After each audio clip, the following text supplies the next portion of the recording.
Chapter 13. A Prisoner of the Enemy. Somebody brought a light, and I saw the inside of the house. 5 pirates were on their feet, and another man was lying down with a head wound. But my heart became filled with fear when I saw no prisoners. Were my friends all dead? "Here's Jim Hawkins," said Silver. "How friendly of you to visit us, Jim." "Where are my friends?" I asked. Silver answered in a smooth voice. "Yesterday morning, Dr. Livesey came down with a white flag. 'Captain Silver,' he said, 'you've lost. The ship's gone.' We looked out, and by thunder, the ship had gone. 'Let's bargain,' said the doctor. So we bargained, and here we are in the house. And your friends? They walked off, and I don't know where they are. And now, are you going to join us, Jim?" "You're in trouble," I said. "Ship lost, treasure lost, men lost. And if you want to know who did it, it was me. I was in the apple barrel the night we saw the island, and I heard every word you said. And the ship? It was me who cut her ropes and killed the men aboard her. And it's me who has sailed her to a place where you'll never find her. Kill me if you like, but if you let me live, I'll do what I can to save you when you're arrested and brought to trial for piracy." One man swore and jumped forward with his knife. "Get back there!" cried Silver. "Did you think you were captain here, Tom Morgan? Well, there's never been a man to stand against me and see another day." Angry whispers came from the other men. "Did any of you gentlemen want to argue with me?" shouted Silver. "Well, I'm ready. Let him take a knife, and I'll see the colour of his inside." Not a man answered. I listened to my heart beating. Silver waited calmly, his pipe in his mouth, as he watched his followers. Slowly they got together at the far end of the house and whispered to each other. "You seem to have a lot to say," said Silver. "Let me hear it, or stop talking." "We'll go outside and talk," replied one man. And he stepped calmly towards the door and disappeared out of the house. One after another, the rest of the men did the same. "They're going to kill you, Jim," said Silver, when the 2 of us were alone. "And they're going to stop me being their captain. When I looked into that bay and saw the ship was gone, I knew it was all over. Now, I'll save your life if I can. But it must be a bargain. You must save Long John from dying under the law." "I'll do what I can," I told him. "There's trouble coming, Jim," he said.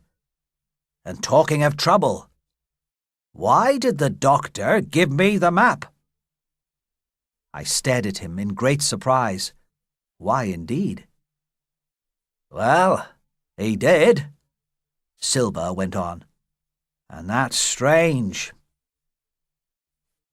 The door opened, and the 5 pirates came in. They pushed one man forward, and he gave something to Silver. The sea cook looked at what the man had given him. "The black spot," he said. He turned the paper over. What's this? No longer captain. You're becoming quite a leading man in this crew, George Merry. You'll be captain next, I suppose. But tell me what's wrong. I'll tell you what's wrong, said George. First, you made too many mistakes on this trip. Second, you let the enemy out of this trap for nothing. And then there's this boy. Is that all? Asked Silver quietly. It's enough, replied George. Well, I'll answer you, said Silver. You all know what I wanted. But you wouldn't listen, would you? In my plan, we'd be on the Hispaniola now, every dead man alive, and the treasure on ship, by thunder. Next, this boy. Well, we'll use him to bargain with. He might be our last chance. And the doctor? You've been glad enough to have a doctor coming to see you every day. You, John, with your head broken? Or you, George, sick and shaken with fever only a few hours ago? I made a bargain. That's why I let him go. He threw a piece of paper onto the floor. It was the map with the 3 crosses. The pirates jumped on it like cats upon a mouse. Very pretty, said George. But how are we going to get away with the treasure when we have no ship? You tell me, George, shouted Silver. You and the others lost the ship. I found the treasure. But I'll not be your captain any longer.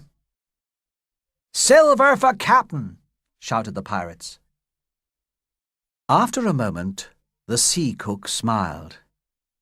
George, he said, I think you'll have to wait a while before you get another chance to be captain. Early in the morning, Dr. Livesey came to the stockade. We've a surprise for you, Doctor, Silver called out. We've a little stranger here. The doctor was now inside the stockade. Not Jim? The very same Jim, said Silver. The doctor stopped. Well, well, he said. Then he went on. Let's see these sick men of yours, Silver. A moment afterwards he entered the house. With one look at me, he went to his work among the sick. Well, that's done, he said, after visiting each man. And now I'd like to talk to that boy, please. No! Cried George Merry. Silence! Shouted Silver. Hawkins? He went on in his usual voice. Will you promise not to escape? I gave the promise. Then, Doctor, said Silver, you just step outside that stockade, and when you're there, I'll bring the boy down on the inside. You can talk through the fence. The men's anger exploded after the doctor left the house, and they accused Silver of trying to make a separate piece for himself. Silver waved the map in front of them and told them they were stupid. By thunder, he cried, we'll break the peace when the right time comes. And that's not now. And then he walked out on his crutch, his hand on my shoulder. Slowly, boy, he whispered to me. We don't want to worry them. Dr. Livesey was waiting outside the stockade. "The boy will tell you how I saved his life," Silver said through the fence. "Will you say a good word for me?" "You're not afraid, John, are you?" asked Dr. Livesey. "I don't like the idea of dying by the law," said Silver. "And now I leave you and Jim alone." "So, Jim," said the doctor, "here you are. I'm disappointed in you. You went away when Captain Smollett was wounded, which wasn't a brave thing to do." "Doctor," I cried, "I've blamed myself enough." "Jim," said the doctor. His voice changed. "Jim, I can't have this. Jump over and we'll run." "No," I said. "I promised Silver I wouldn't escape, and I must go back. But listen. I took the ship, and she's in North Inlet, on the beach." "The ship?" cried the doctor. I told him my story, and he listened in silence. Then he said, "It's you that saves our lives, Jim. And now we'll save yours. Silver," he called. Then, as the cook came nearer, said, "Some advice. Don't hurry to find that treasure. If you do, watch out for storms." "What's the game, Doctor?" said Silver. "Why did you give me the map?" "I can't say more," said the doctor. "It's not my secret to tell. But if we both get out of this alive, Silver, I'll do my best to save you. Now keep the boy close beside you, and when you need help, shout for it." Then Dr. Livesey hurried off into the wood.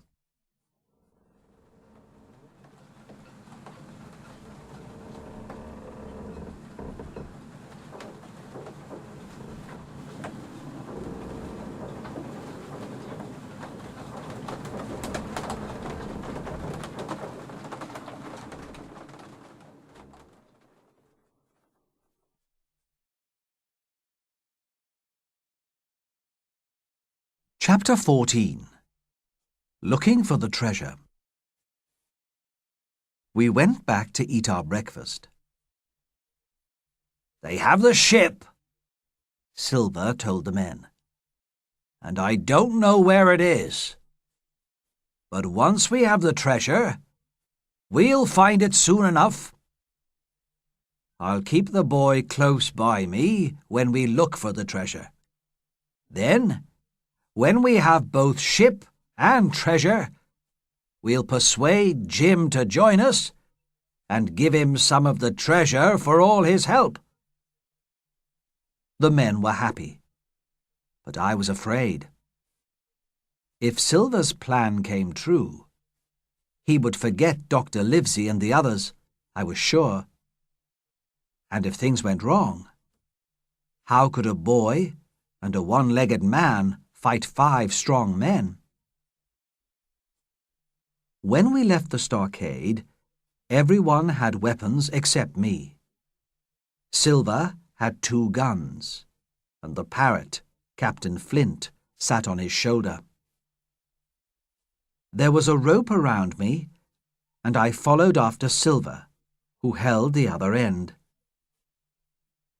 Some of the men carried spades, others food and rum, and we made our way to the beach, where the 2 boats were waiting.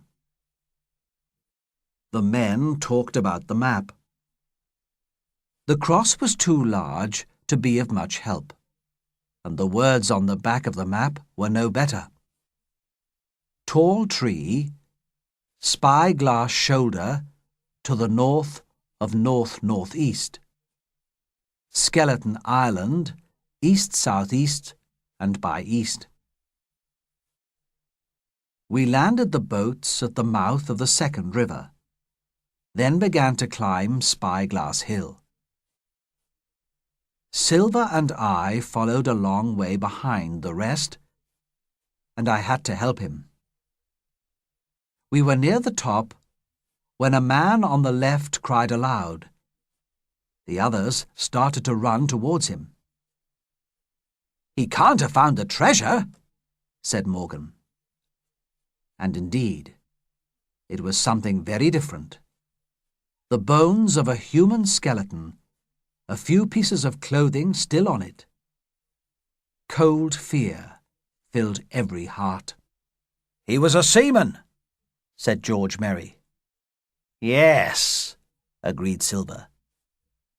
"But look at the way those bones are lying. It isn't natural." The man lay perfectly straight, his feet pointing one way, his hands over his head, pointing the opposite way.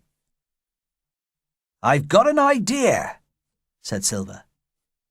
"Look, we can see the top of Skeleton Island from here. These bones are a pointer, telling us which way to go." He was right. Our compass showed that the body pointed straight towards Skeleton Island, and in a line east-southeast and by east. We left the skeleton behind, but now the pirates kept together and talked in frightened whispers. At the top of the hill, Silver took out his compass again. "There are 3 tall trees," he said, "in about the right place. Spyglass Shoulder must be that lower place there. A child could find the treasure now." Suddenly, out of the middle of the trees in front of us, a high, shaking voice began to sing. 15 men on the dead man's chest, yo-ho-ho, and a bottle of rum." The effect on the pirates was terrible to see. The colour went from their 6 faces, and they caught hold of each other like frightened children. Morgan fell to the ground, trembling with fear. "It's Flint!" cried George Merry. "No," said Silver, fighting to get the word out. "It's someone playing games. It's no ghost." Then the voice came again. "Darby McGraw!" it screamed. "Darby McGraw! Fetch the rum!" The pirates were fixed to the ground after the voice died away, their staring eyes full of horror. "That does it," said one. "Let's go." "Those were Flint's last words before he died," cried Morgan. "I'm here to get that treasure," shouted Silver, "and I'll not be beaten by man or ghost. I was never afraid of Flint in his life, and by thunder, I'll face him dead. There's £700,000 not a quarter of a mile from here. I'll not leave that much money for a drunken old seaman. Him dead, too. And there's something strange. There was an echo, and no man ever saw a ghost with a shadow. So why should a ghost's voice have an echo? It's not natural." The words calmed George Merry. "Yes, that's right," he said. "Now I think about it, it was like Flint's voice, but not exactly like it. It was like another person's voice, more like—" "Ben Gunn!" shouted Silver. "If it was, it's still a ghost," said Dick. "Ben Gunn's not here in body, any more than Flint is." But the older men laughed. "Nobody minds Ben Gunn, dead or alive," cried George. The men were happy again, the colour back in their faces as they talked together and began to walk on. George Merry went first, leading the way with Silver's compass. We reached the first tall tree, but it was the wrong one. So was the second. The third was tall enough to be seen from the sea, both east and west of the island. My companions hurried on, desperate to get their hands on the £700,000 in gold, which lay somewhere under the tree shadows. Silver pulled at the rope that held me, and turned his eyes upon me with a deadly look. I could read his thoughts. So near to the gold now, everything was forgotten, his promise and the doctor's warning. I knew he hoped to take the treasure, cut every honest throat on that island, find and board the Hispaniola at night, and sail away, a rich man and a murderer. Suddenly, George Merry shouted, "All together, boys!" and the men began to run. Not 10 meters farther on, they stopped and cried out. Silver moved quickly, and the next moment we were with them. Before us was a large hole, but it was not a new hole, because grass grew on the bottom. There was no treasure. The £700,000 had gone.